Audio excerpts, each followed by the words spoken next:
Hi there, welcome back. As we mentioned earlier, the Newcastle takeover has raised concerns over the human rights issues in Saudi Arabia. And this has prompted a reaction from people in the local community. Let's speak now to Blair McDougall, a political campaigner who's hoping to raise awareness of such issues ahead of the game. Good morning to you, Blair. What are you planning to do today?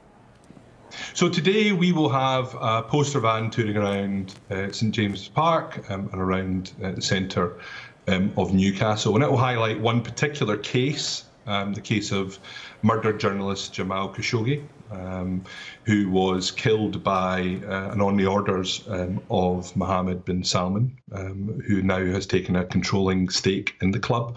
And we're doing that because we want to make it clear that he may be able to buy the football club, but what we don't want him to be able to do is to sports wash away the egregious and really blatant human rights abuses that he and his government are responsible for.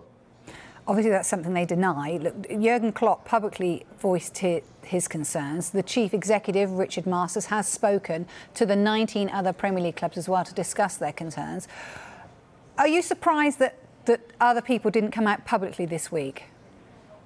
No, I'm not. And I know that there's, particularly within football, there's a nervousness about pulling at the threads of who owns many of our football clubs. And I understand if you're in football, that's difficult.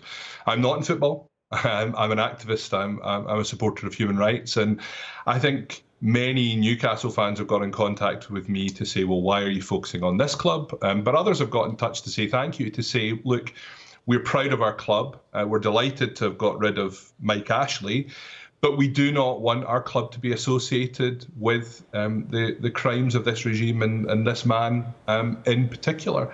And so your viewers may not know the case of Jamal Khashoggi, but this is a journalist who went to the Saudi embassy in Istanbul, the Saudi consulate in Istanbul, to pick up some papers so that he could marry his fiancée.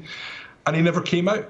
And the reason he never came out was that he was murdered in the consulate, according to the world's intelligence agencies, according to the international human rights organisations, by a group of 7 members of Mohammed bin Salman's personal guard who were sent there, who killed him, dismembered his body with a bone saw that they had transported into the country for that purpose. And his fiancée was left waiting outside for him to emerge, and he never did. And I don't expect there to be huge change on the basis of the protests we are doing, the protests others are doing. I understand there'll also be a banner plane flying over St James's Park today.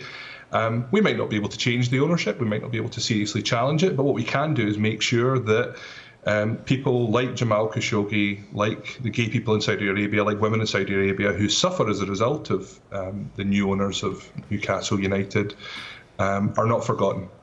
I just want to state again, just for the record, that has been completely denied, what you've just expressed there, Blair. But I just also want to say that obviously the Premier League say they've received assurances that the Saudi state will not control Newcastle United and there will be punishment if proven otherwise. Is that not something that satisfies you then as a campaigner?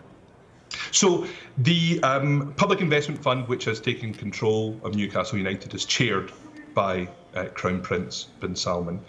This is a state that routinely sentences people to death in trials where the accused has no lawyer. The idea that any legal assurance given by this regime can be relied on or trusted upon is frankly nonsense. It's up to football and the football authorities to decide whether they are truly happy with this and comfortable with someone like this running one of our great football clubs. What we can do as activists, what we can do as football fans, is to make sure that these owners are not using the club to try to distract from these terrible events.